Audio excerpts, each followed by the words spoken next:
My Mexican girlfriend convinced me to bring her family to the US, but when I found out what she was planning, I had to call immigration. I always thought I had good judgment. I was raised in a family that valued hard work, honesty, and empathy. I never saw myself as naive, but after everything that happened, I don't know if I was just blinded by love or if I let my emotions take over. 2 years ago, I met Vanessa. It happened at a small cafe near my job, a place I went to almost daily. She was there with a notebook full of scribbled notes and an old laptop that looked like it was on its last breath. I only wanted a quick coffee, but I accidentally spilled my drink near her table and had to apologize while she tried to save her notes. It was one of those moments straight out of a cliché movie. We started talking, and even though the conversation was light at first, something about her pulled me in. She was from Mexico, studying in the US on a student visa, and working part-time as a waitress at a nearby restaurant. From the start, I could tell she was a strong woman, someone who had fought hard to get where she was. Vanessa told me about the situation back home, how the economic crisis forced her family to sell nearly everything so she could study abroad. Our relationship moved quickly, and within months we were inseparable. She was sweet, attentive, and seemed to share my goals of stability and growth. For the first time in a long time, I felt like I had found someone I could truly build a future with. But things started to change around our first anniversary.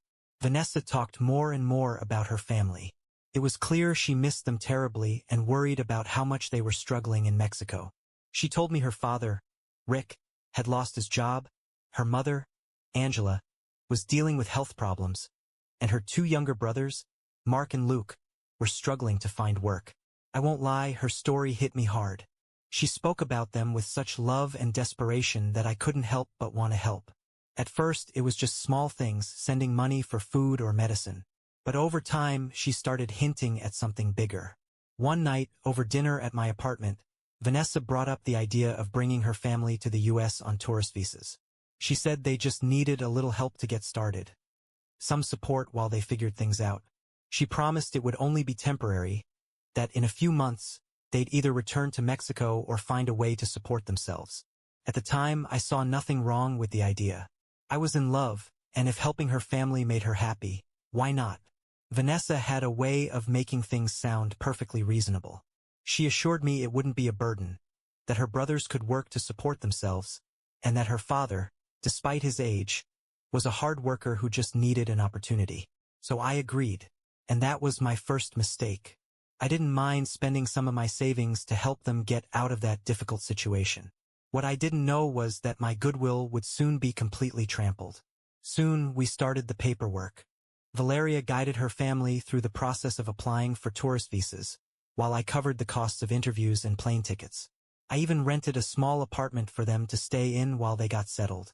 In total, I spent more than I wanted to admit, but I convinced myself it was an investment in the well-being of the woman I loved. When Valeria's family arrived, everything seemed fine. They were grateful, or at least that's how it looked at first. I welcomed them as if they were my own family, but over time, things began to change. Those first few weeks of supposed harmony were just a facade. After weeks of paperwork, interviews, and coordination, the day finally came when Valeria's family landed in Houston. I remember standing at the airport with a makeshift sign that said, "Welcome," and thinking that, despite all the effort, it was worth it just to see Valeria smile. She was beaming, nervous, and kept talking about how this was the start of a new life for them. Their greetings were warm. Her parents, Amalia and Carlos, seemed grateful, though visibly out of their comfort zone. Her brothers, Mateo and Luis, were more reserved but still hugged me and thanked me for everything I had done.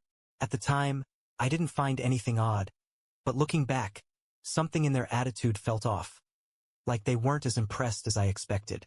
As if, to them, what I saw as a huge act of generosity was just something they took for granted. The first few days were all about adjustments. I took them to the apartment I had rented for them, a small but comfortable place with 2 bedrooms, a bathroom, and a functional kitchen. I felt satisfied with my decision, but little details quickly made me raise an eyebrow. Amalia, Valeria's mother, almost immediately commented on the apartment's size. "It's smaller than I thought," she said while looking around. "But I guess we'll get used to it." Her tone wasn't rude, but it wasn't the gratitude I had expected from someone I had just helped escape a desperate situation. A few days later, Carlos, her father, asked me for help getting a bigger TV. The 32-inch screen I had bought apparently wasn't enough. We don't want to take advantage, but we need something to feel more comfortable. Valeria backed him up, saying it was a small request. I let it slide, convincing myself they were just adjusting.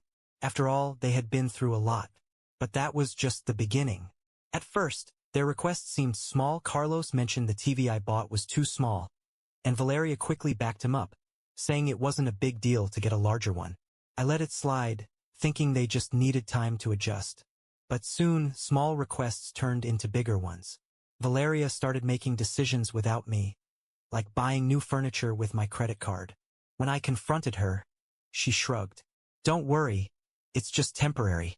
My dad sent me a list of things for the apartment, but we'll pay you back." That never happened.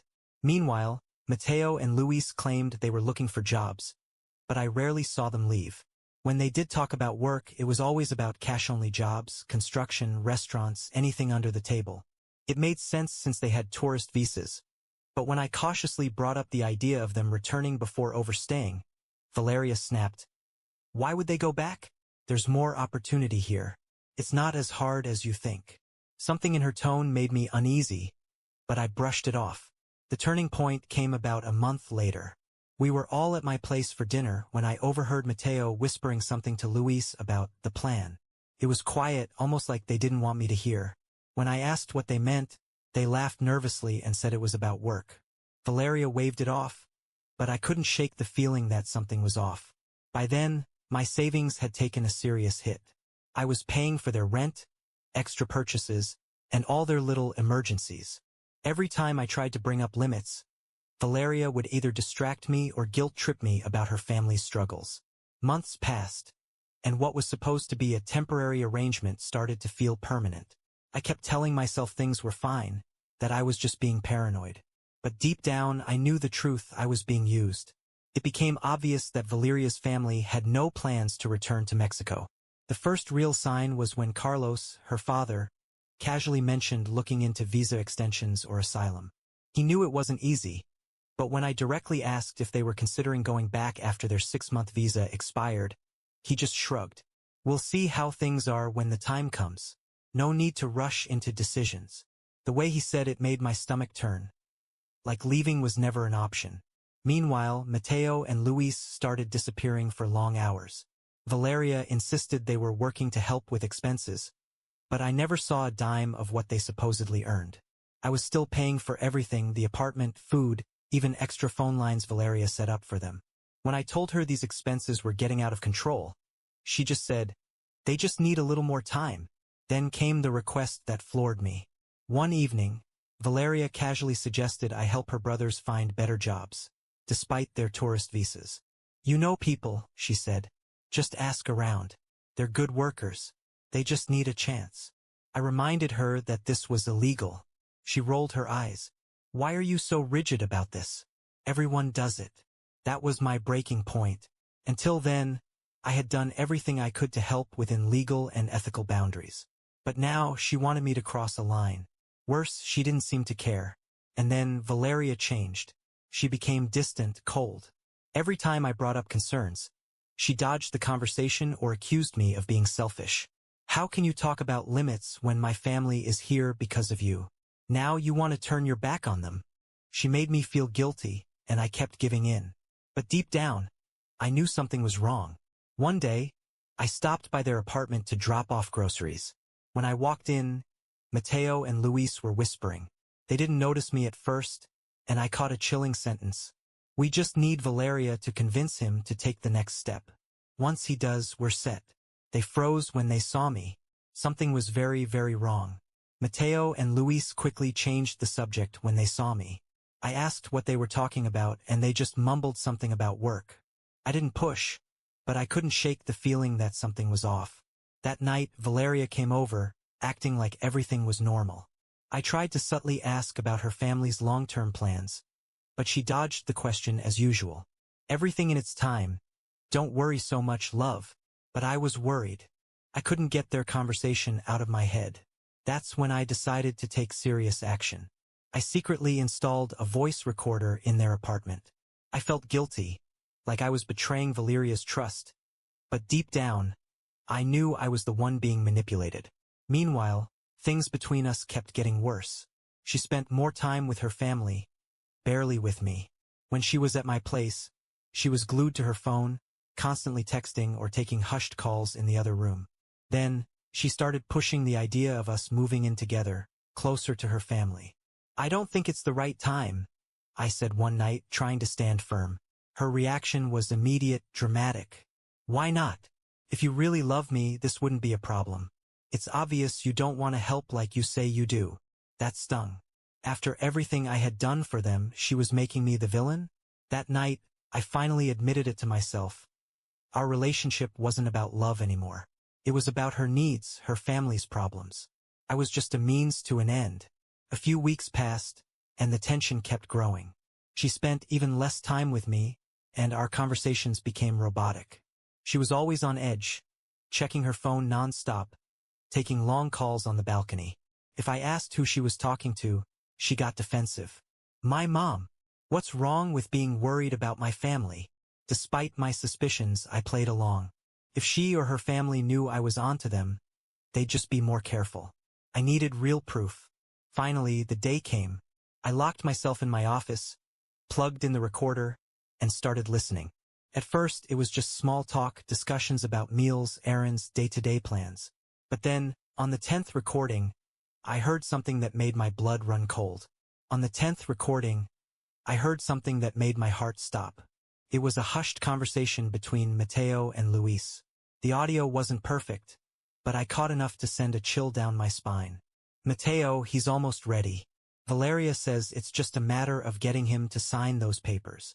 "And if he doesn't?" Luis asked. "He will.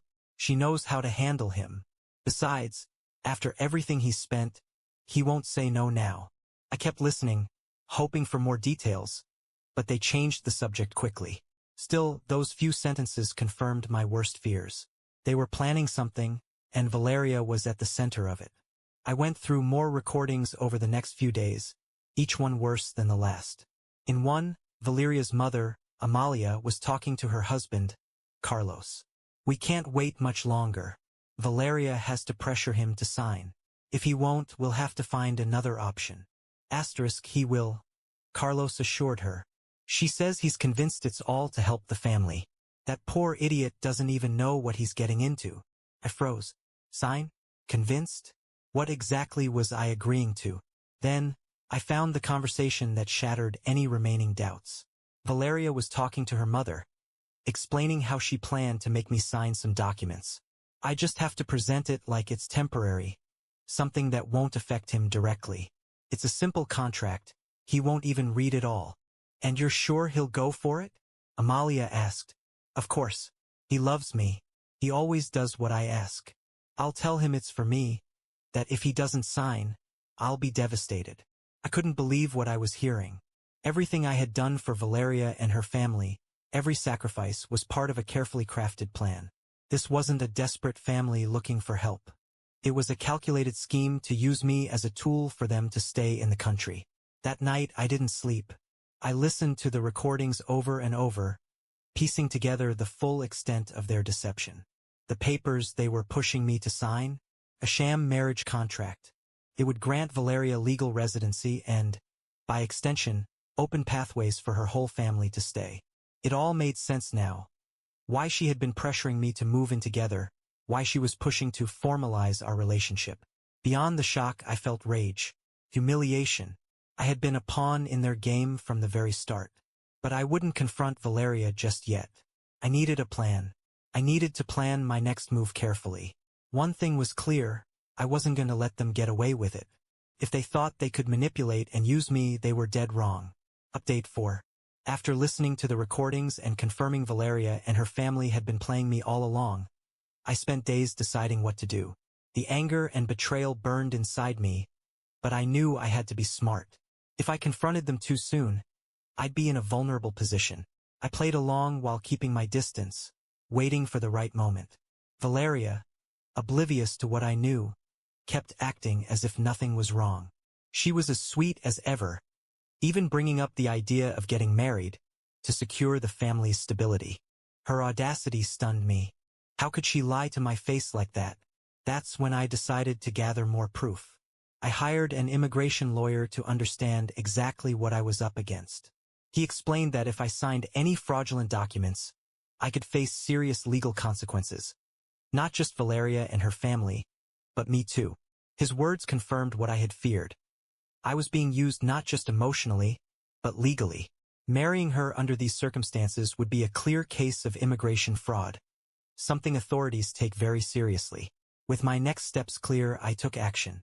That morning, while Valeria and her family went out, like they did almost every weekend, I went to a legal aid center. I filed an official complaint, detailing everything that had happened.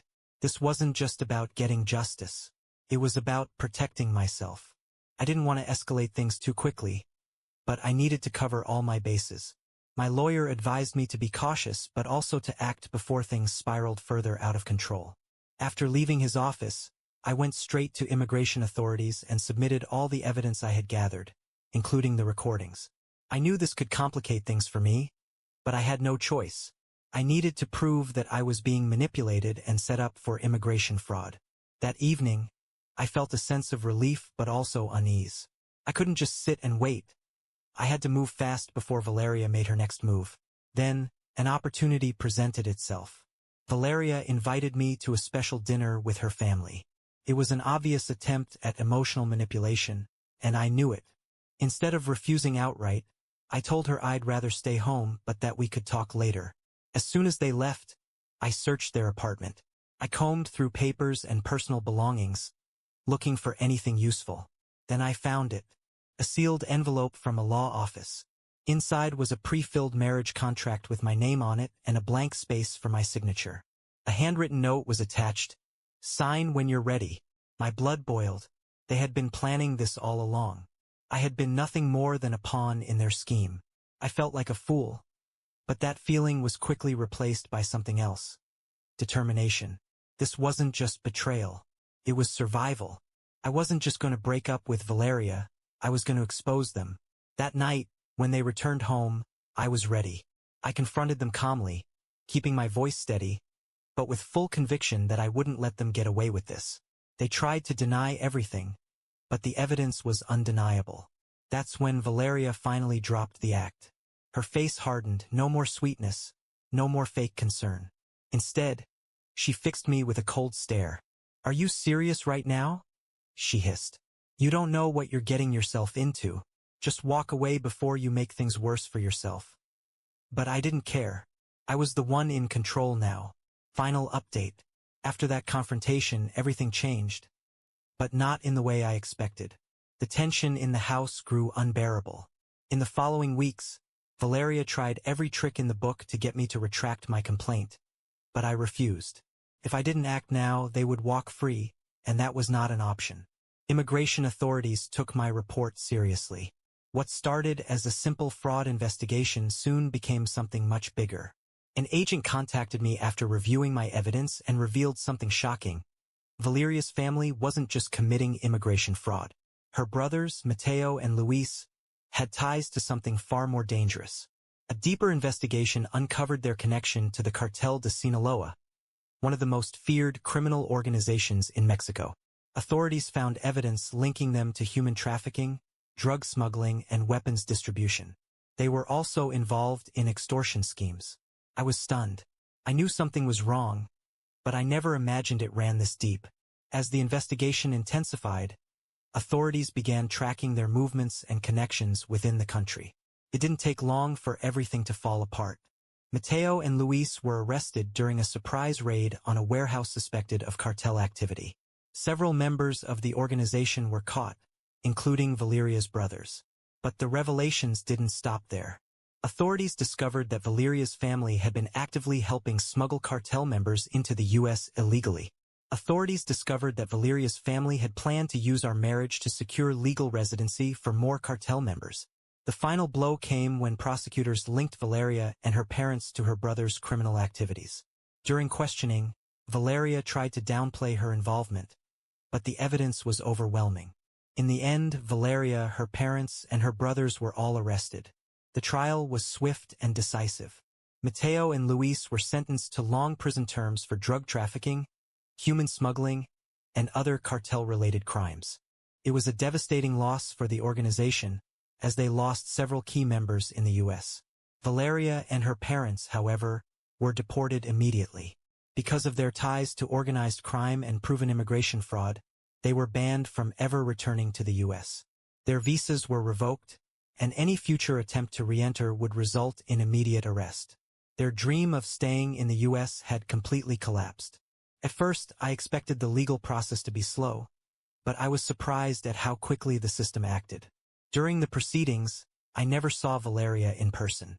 When I heard about her arrest, I felt a strange mix of satisfaction and sadness. It had been a cruel game, but in the end, the truth came to light. The worst part? I never truly understood why she did it.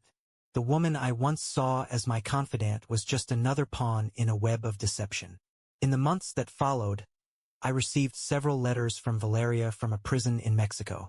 She begged for forgiveness, pleaded for me to reconsider my complaint. But it was far too late. I couldn't and wouldn't forgive her. Justice had been served, but the damage was done. Looking back, I still wonder how I didn't see the truth sooner. In the end, my life returned to normal. I don't regret my decisions, even if they were difficult. But I'll never forget what happened. The person I trusted most turned out to be my biggest mistake. This experience taught me a brutal lesson. Sometimes, the people you love the most are the ones who will betray you the hardest. Valeria and her family thought they could use me, but in the end, I was the one who walked away victorious. And their plan? It crumbled in the most humiliating way possible.